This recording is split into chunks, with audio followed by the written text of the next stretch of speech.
You're under citizen's arrest for unauthorized grilling." That was the sentence that changed my Saturday, my weekend, and possibly my blood pressure for life.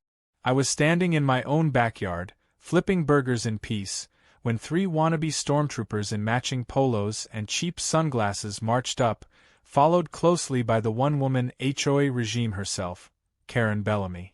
I wasn't surprised that she came. She always came.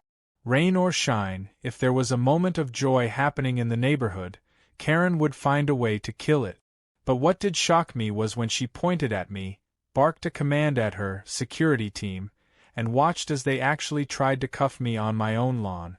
That would have been hilarious if it wasn't also a felony. The day had started like any other small-town sheriff's Saturday. After 5 days of paperwork, patrols, and breaking up disputes over everything from barking dogs to feuding birdwatchers, I finally had a moment to breathe. I'd marinated my ribs, prepped the grill, and even set out sweet tea for the neighbors. A couple of local kids rode their bikes past and waved. Peaceful. Normal. Until the microphone screeched from across the street and Karen's nasal voice rang out like the second coming of doom. "Attention, residents of Valley Oak. The HOA block safety event is now in effect. All unauthorized activities must cease immediately." I looked over the fence and saw a full-blown stage set up near the cul-de-sac. Karen, dressed in what could only be described as tactical yoga wear, complete with a utility belt that held a clipboard, a whistle, and what I swear was a pepper spray bottle labeled Karen Mist, strutted around like she was commanding a paramilitary unit. Behind her were 3 dudes, Brad, Todd, and the third one I never remember, wearing shirts that read Valley Oak Tactical Team. I'd seen mall security with more training. They were standing near golf carts painted to look like SWAT vehicles, complete with flashing LED lights duct-taped to the roof. I knew right away something stupid was coming, but I underestimated just how stupid. My grill, it seemed, had committed an unforgivable crime. According to Karen, the smoke had violated air quality thresholds, as determined by the HOA's new clean living protocol. I laughed. Out loud. That didn't help. Karen marched over to my fence and screamed, "You've been warned before. Your smoke is affecting the designated safe breathing zone for our block event." I calmly informed her that I wasn't under her HOA's jurisdiction, that my house was built a decade before Valley Oak existed, and I had the deed to prove it. She ignored every word. That's when it escalated. Karen pulled out her radio, yes, a full walkie-talkie, and said, "This is Unit Alpha. Suspect resisting compliance at Lot 12. Request backup. Prepare for detainment." I blinked. I looked behind me, wondering if maybe someone else was doing something wild. Nope. It was just me. In my backyard. Holding a spatula. 10 minutes later, the golf cart convoy rolled up. It had flashing lights, a siren that sounded like a dying goose, and Brad holding what appeared to be plastic handcuff. He shouted, "Sir, step away from the meat and place your hands where we can see them." I wasn't sure if I should laugh or call the actual police. But considering I am the actual police, I opted for the former. I introduced myself politely. "Sheriff Luke Myers. You boys sure you want to continue this?" Brad hesitated. Todd muttered something about this being above his pay grade. But Karen snapped her fingers and shouted, "Do it!" He's impersonating a law enforcement officer to avoid HOA accountability. And just like that, they moved in. Before I could even reach for my badge, Brad zip-tied my hands, too tight, I might add, and walked me toward the driveway like he'd just apprehended a fugitive. I didn't resist. I didn't even raise my voice. Why? Because right on cue, my patrol car pulled around the corner. Inside were Deputy Maria and Deputy Rick, both wide-eyed and stunned as they saw their sheriff being frog-marched by 3 men in beige shorts. Maria hit the sirens. Brad froze. Karen stepped forward like she was about to address the United Nations. "Officers, you're just in time. We're making a citizen's arrest of this individual, who is a danger to neighborhood unity and air purity." Rick stepped out slowly, looked at me, then looked at the tactical team. Karen, I said, you might want to stop talking now. She didn't. She launched into a speech about community values, legal precedents she found on Reddit, and some nonsense about a local HOA being above county law. It was a master class in confident ignorance. By now, a crowd had formed. Phones were out. My ribs were burning on the grill. One neighbor whispered, "Oh my God, is this real?" Another said, "Is this one of those hidden camera pranks?" Rick gently stepped forward, removed the cuffs from my wrists, and handed them back to Brad. "You just detained the sheriff," he said flatly. Brad looked like he was going to faint. Karen, on the other hand, doubled down. "He's a threat to neighborhood peace. I don't care what badge he has." Then came the fatal mistake.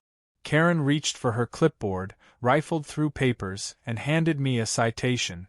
It read, "Violation 5B, Weaponized Barbecue Emissions." I held it up for the crowd. Weaponized? What now? Maria coughed to hide a laugh. Rick didn't even try. He leaned against the cruiser, shaking his head. "We're going to need to have a serious conversation, Karen." But she wasn't done. "You'll be hearing from our legal team.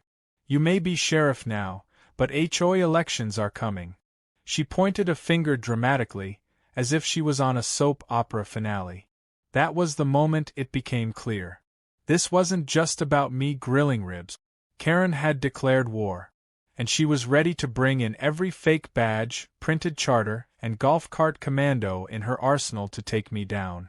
Unfortunately for her, I had something more powerful than all of that: the law. And this time, I wasn't just flipping burgers, I was flipping the whole damn script. Brad and his band of weekend warriors shuffled awkwardly under the weight of their own stupidity, standing in the middle of my driveway as the neighborhood watched this sideshow spiral out of control. Karen was still puffed up like a peacock on parade, convinced she'd just neutralized a threat to her precious block party. Meanwhile, my deputies were doing everything short of bursting into laughter. Maria leaned against the cruiser with a hand over her mouth, pretending to write something down just so she didn't explode. Rick, on the other hand, gave Brad a long look that could have wilted steel. The zip ties had left marks on my wrists, but I wasn't angry. No, I was something far more dangerous to a person like Karen. I was amused. Karen wasn't done. Her clipboard was now her weapon of choice. She began flipping pages and loudly reciting random clauses from what she claimed was the HOA's Community Enforcement Code. Section 14, Article C states that residents shall not operate pollutive machinery, including grills, lawn mowers, or leaf blowers, during official HOA events without prior clearance from the event's coordinator. She looked directly at me. "That's me, by the way." I nodded slowly and glanced at Rick, who was now openly filming her with his phone. "Good," I said, "evidence." The absurdity didn't faze Karen. In fact, the attention seemed to fuel her. She turned to the growing crowd and shouted, "This man refuses to follow basic community guidelines. He's endangering our unity. He grilled chicken without registering the protein type with the HOA Health Subcommittee." That last sentence drew some laughs from the crowd, and even Brad gave her a side eye. She was unraveling in real time, and it was glorious. That's when I decided to end the circus. I took a step forward, reached into my back pocket, and pulled out my wallet. Slowly, deliberately, I held up my badge. "My name is Sheriff Luke Myers. I'm the elected law enforcement official of this county. You are not above the law. And detaining me on my own property under a fake code from a homemade binder? That's called unlawful detainment." I paused for effect, and the neighborhood went dead silent. "Which is a crime." Karen's eyes widened like she'd just realized she'd walked into an ambush of her own making. "You're bluffing," she snapped. "You're trying to intimidate me. I have the right to protect this neighborhood." "The bylaws." "There are no bylaws that override county, state, or federal law," I said, stepping forward. "You can't impersonate police. You can't detain a citizen unless you're witnessing a felony in progress. And you certainly can't run a pretend security team out of your garage using HOA dues. The crowd started murmuring. Some neighbors began whispering to each other, others shaking their heads. One guy in the back muttered, "I knew my HOA fees weren't going to the playground upgrades." That's when I realized this wasn't just about today. This was about a pattern. People had been living under Karen's thumb for too long, and her illusion of power was starting to crack. Karen saw it too. Her voice rose in panic. "He's trying to discredit me. He's making this personal. He doesn't want me to clean up this community." Her eyes scanned the crowd, looking for someone, anyone, to back her up. But the support was fading fast. Even Brad was slowly inching his way toward the golf cart, like he might just disappear if he sat very still. I turned to Rick. "Deputy, please issue a cease and desist notice for impersonating law enforcement and unlawful detainment. Start gathering statements. We're opening a file." Karen gasped. "You can't open a file on me. I'm not a criminal." I gave her a look. "Yet." Rick moved toward her, calm but firm. Karen started backing up. "You're harassing me. This is harassment. I'll file a grievance." She turned to her security crew. "Aren't you going to do something?" Brad scratched his head and replied, "I think I left my taser. I mean flashlight. I think I'm going home." She was flailing. Her entire power structure, built on fear and fake regulations, was collapsing in real time. The audience had turned into witnesses. Some had even started recording. I didn't have to raise my voice. I didn't have to wave my badge around. The truth was finally loud enough.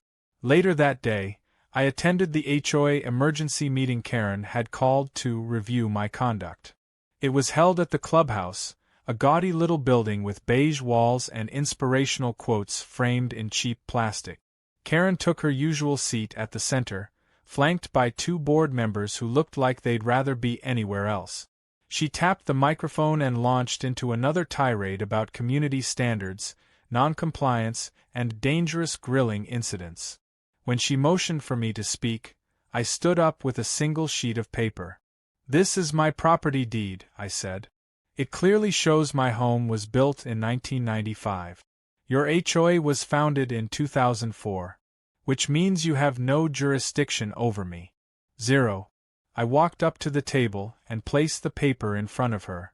"Your attempts to enforce anything on me are void. That's not my opinion. That's legal fact." Karen sputtered. "Well, maybe not your property, but your behavior." "My behavior?" I interrupted. "Let's talk about that. You authorized an illegal detainment. You've misused HOA funds to create an unauthorized security team. And based on what I've heard from neighbors, you've issued citations for everything from sidewalk chalk to birthday balloons. All without legal authority." One of the board members finally spoke up. "Is that true, Karen? About the security budget?" That's when a woman from the crowd stood up and raised her hand. "I work in accounting. Last year the HOA budget diverted $45,000 into a line item labeled Neighborhood Protection and Safety. That includes the golf carts, fake uniforms, radios, and weekly briefings at Brad's house, which, by the way, included catered meals and wine." Gasps filled the room. Karen looked like she'd just been smacked with a frozen fish. "Those were operational costs," she shouted. "And wine is good for heart health." The board member said, "We're opening a full review of the budget. Effective immediately." Karen stood up. "You can't do this. I'm the president." But it was too late. The room had turned. The power was gone. I walked outside with a sense of calm I hadn't felt all day. The wind had picked up slightly, carrying the smell of charred ribs from my backyard. The sun was beginning to set. I passed a few neighbors on the way to my car. One of them clapped me on the back and said, "We should have voted you in a long time ago." I laughed. "I'm already the sheriff. That's enough paperwork for one life." But even as I left, I knew this wasn't over. Karen wasn't the type to back down. She'd taste power again and come back swinging, more unhinged than ever. The next steps wouldn't be about barbecue dispute. No, the next steps would peel back layers of corruption and crazy that ran much deeper than a block party. And I was ready. Because she'd made one mistake that would haunt her from this day forward. She'd tried to arrest the wrong neighbor. For a few days, things got quiet in Valley Oak. Karen had gone underground, figuratively, not literally, though I wouldn't have been surprised if she was hiding in some HOA-funded panic room beneath Brad's garage. The once overly aggressive security patrols vanished. The golf carts stopped cruising the sidewalks like discount armored vehicles. And residents, for the first time in months, actually smiled at one another at the mailbox. It should have felt like a victory, but in my line of work, peace that comes too easily always means a storm's brewing right behind it. While Karen licked her wounds and schemed whatever nonsense came next, I went to work. Officially, it wasn't even an investigation yet. Not on paper. But I'd seen enough in that budget revelation and from the whispers I was now hearing around the community to know there was more beneath the surface. People don't just wake up one day and start impersonating law enforcement unless they've spent a long time building a false kingdom to hide something real. So I started asking quiet questions. I visited a few homes in the neighborhood, folks I'd met before while responding to noise complaints or neighborly squabbles, and started collecting stories. What I heard made my blood boil. One woman, a retired schoolteacher, said Karen fined her for having a flagpole that exceeded HOA height restrictions. Never mind that the flag in question was her late husband's military banner, and the pole had been standing for over 20 years. Another resident admitted to paying 3 separate compliance penalties to avoid having his driveway repainted, each time with no receipt. He thought it was strange, but Karen always threatened legal action or property liens. And perhaps worst of all, a single mother with 2 kids shared that she had been issued an emergency noise violation for a birthday party, an offense that conveniently came with a resolution fee of $300, payable only in cash. None of this was legal. None of it was traceable. And worst of all, most of the residents were too scared or confused to fight it. HOA rules, after all, are notoriously vague and overwhelming. People assumed Karen knew what she was doing. But the truth was, she knew exactly how to exploit the cracks between policy and actual law.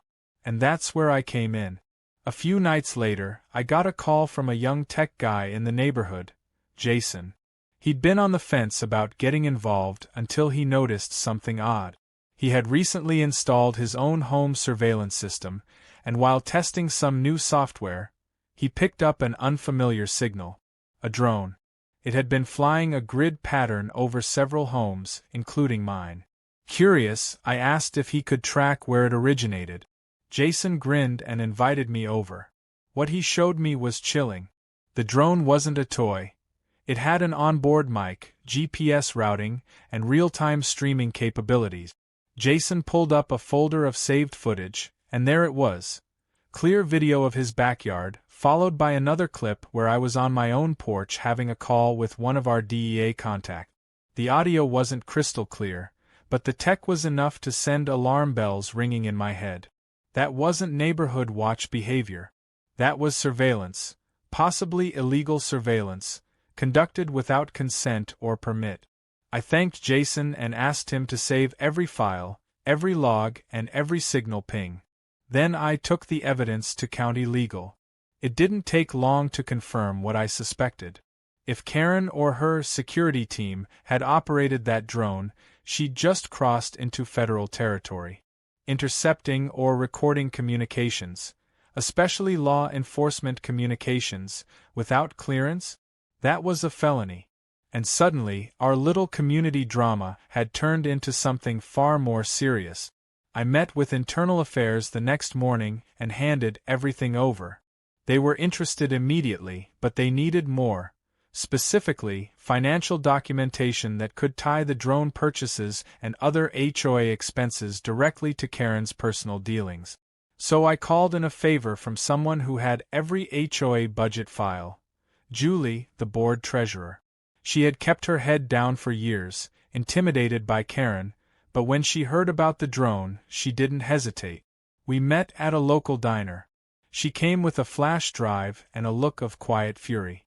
"I should have done this months ago," she whispered. "But she always said if we crossed her, she'd ruin us. I have kids. I couldn't take the risk. I promised her protection. I promised she'd done the right thing." Then I slid the drive into my laptop and opened the folder. There were spreadsheets, payment histories, and emails. The HOA had authorized purchases for equipment labeled Community Beautification and Neighborhood Outreach Tech. In reality, these were cover-ups for surveillance hardware, fake badge printing, even a line item called Incident Readiness Training. Brad had apparently taken a 3-day tactical workshop paid for with HOA money, complete with pictures of him posing next to a cardboard cutout labeled Hostile Grill Operator. The paper trail was damning. And so was the email thread. Karen had sent messages to the board about needing to collect actionable intel on the sheriff before he uses his badge to retaliate against community standards. That was it. That was the thread that broke the whole thing open. With county legal and the district attorney now on board, we filed a motion to freeze all HOA activities pending investigation. A full audit was scheduled. We submitted a warrant for property search, specifically targeting the HOA office and Karen's residence. I was careful not to lead the raid myself, too much personal involvement. But I didn't stay far. I stood across the street as the real uniforms rolled in. Unmarked vehicles, forensics units, a drone task force team from the city. Karen stepped out in a pink bathrobe and slippers, mouth wide open, still holding a coffee mug that said, "Boss Lady." She shouted something about trespassing and demanded they show her permit. They did. A full binder's worth. Signed by a judge. Stamped with federal authorization. She went pale. As boxes were carried out, files, hard drives, documents, neighbors watched from their lawns like it was the 4th of July. People clapped. Someone yelled, "We love you, Sheriff," and handed me a breakfast taco. Even Brad, who had clearly defected under pressure, sat on his porch sipping lemonade and looking like he just escaped a cult. But this wasn't over.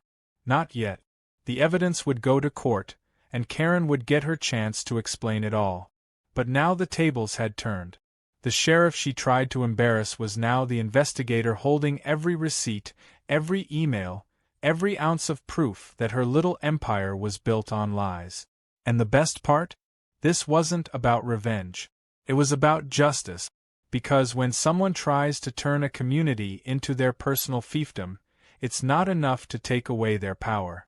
You have to show everyone exactly how they used it, and how you took it back. The raid on the HOA office wasn't flashy. There were no battering rams, no shouts of "go, go, go," just calm, methodical precision. The type of operation that doesn't look exciting from the outside but devastates the subject within. Karen had tried to block it, of course. She screamed from her porch that the search warrant was invalid, that it was community overreach, that her HOA was a sovereign body operating under municipal independence, a phrase she clearly picked up from an internet conspiracy forum. None of it mattered. The deputies and county investigators went about their work silently, collecting boxes of records, drives, receipts, and even the HOA's walkie-talkie logs, which, unsurprisingly, were filled with ridiculous code names like Operation Smoke Sniffer and Code Red, Fence Height. I watched from across the street, arms folded, face unreadable. I didn't want anyone mistaking satisfaction for smugness, but inside, I was a full-blown bonfire of vindication. The truth was unraveling, and the web Karen had spun over the community was collapsing thread by thread. A few board members arrived midway through the search, visibly shaken. One of them, a guy named Mark, who had voted with Karen on almost everything in the past, quietly pulled me aside and said, "I didn't know it was this deep. I thought it was just strong leadership. She told us everything was legal." I looked at him without judgment and said, "Now you know. Let's make sure it doesn't happen again." The biggest surprise came when the investigators cracked open a locked closet labeled "Office Storage." Inside, they found what could only be described as a low-budget war room. Maps of the neighborhood with pins and red string. A corkboard with photos of residents, some labeled with phrases like problematic, compliant, or, in my case, under surveillance. There were recorded meetings on tape, lists of strategic HOA targets, and even a mock draft for a new amendment that proposed creating an HOA curfew authority. Brad's name appeared several times on the documents, mostly next to bullet points labeled Enforcer Initiative and Tactical Escalation Training. It was bizarre and absurd, but also undeniably serious. These weren't just bad ideas. These were plans. Coordinated ones. We also recovered footage from the HOA's incident drone, which Karen had affectionately nicknamed Skyhawk. One video showed it flying directly over a fenced backyard where a couple sunbathed privately. Another had audio from a couple arguing inside their home, recorded through a cracked window.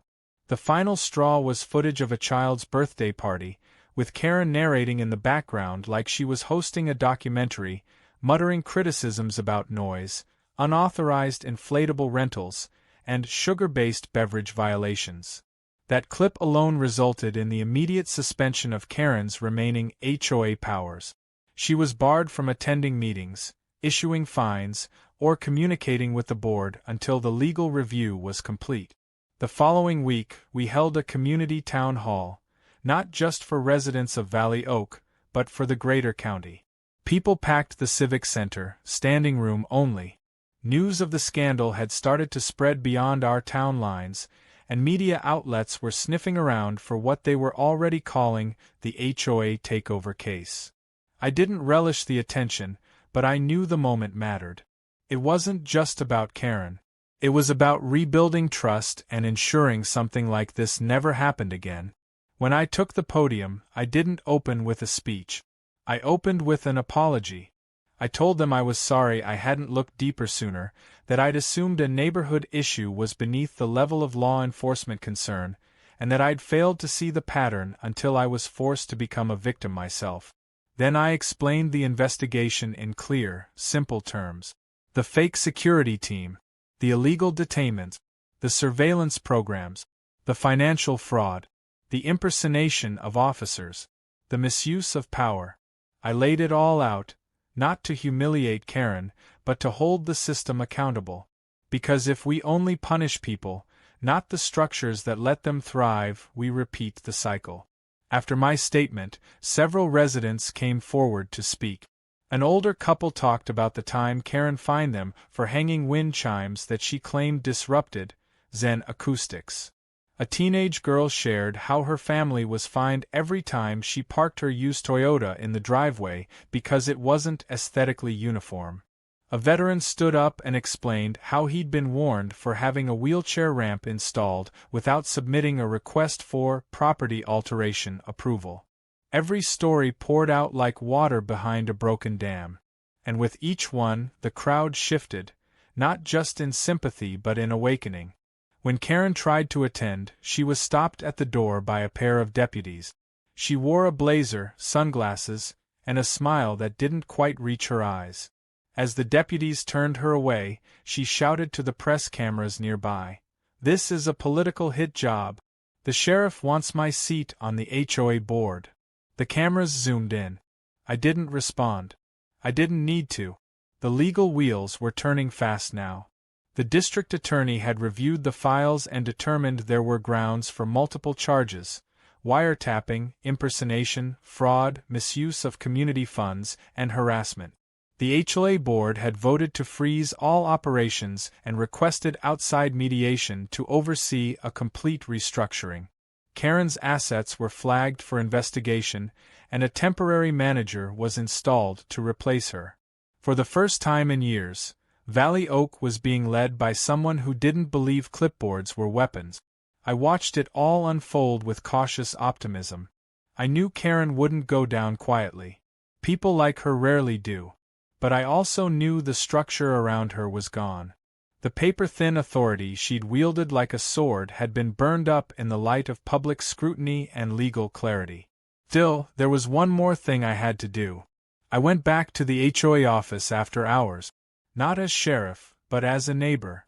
I walked through the empty halls, past the motivational posters and Karen's corner desk, and into the community storage closet. There, in the corner, was the corkboard. I pulled out every photo, every pin, every string. I packed them in a box. Then I found Karen's, HOA president, nameplate and slipped it inside too. The illusion was over. The throne was empty. Back outside, I dropped the box in the back of my cruiser and drove it down to the county records office, where it would be added to the case files.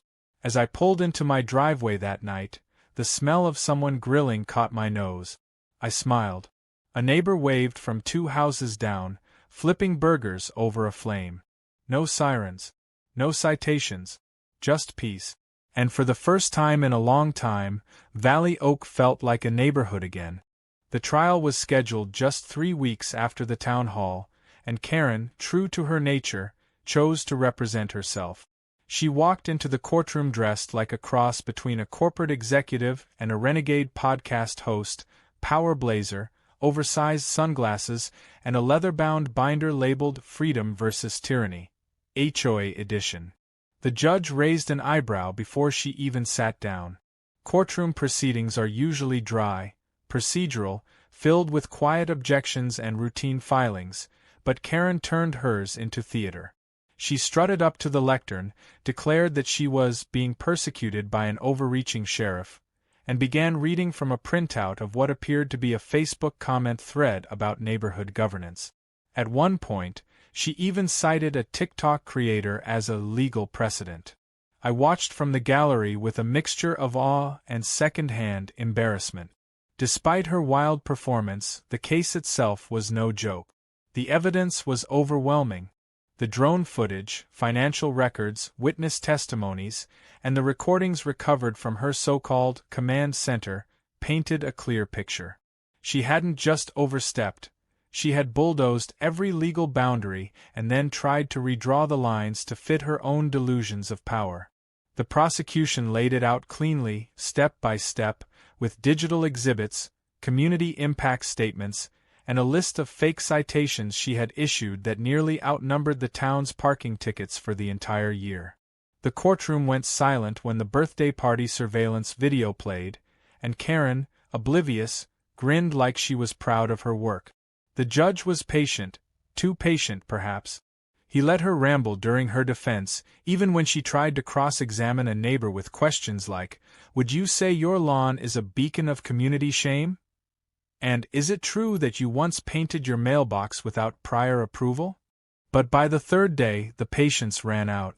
The judge called a recess, looked Karen dead in the eye and said, "Miss Bellamy, this is a court of law. Not your personal TED Talk." That was the moment something in her cracked.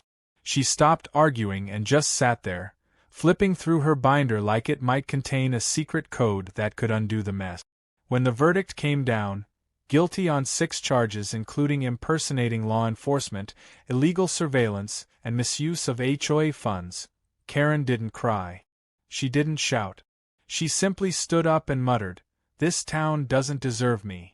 Then she asked if she could appeal to the federal HOA, which, as the judge reminded her, does not exist. The sentence wasn't jail time. That would have turned her into some kind of folk martyr in her own head.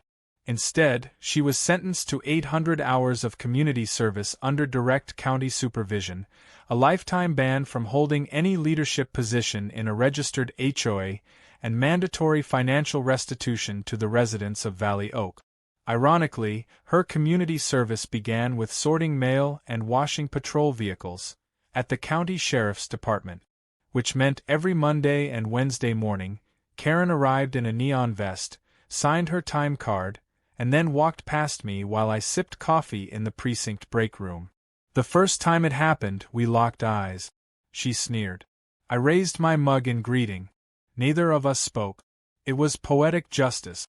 She wasn't locked away or silenced. She was made visible, humbled, and returned to the same people she tried to dominate. And the best part? She had to do it all while following real rules, enforced by real authority, not the fantasy world she built on clipboards and paranoia. Back in Valley Oak, things started changing quickly. The temporary manager, a retired city clerk named Nina, was unanimously voted in as the new HOA president after Karen's expulsion was made permanent. Nina had no interest in drama or power. Her first act was to cancel every standing citation and refund any fines collected under Karen's administration that had no legal basis. Then she opened the books for all residents to review, implemented a monthly Q&A session, and invited local volunteers to help replant the neglected community garden.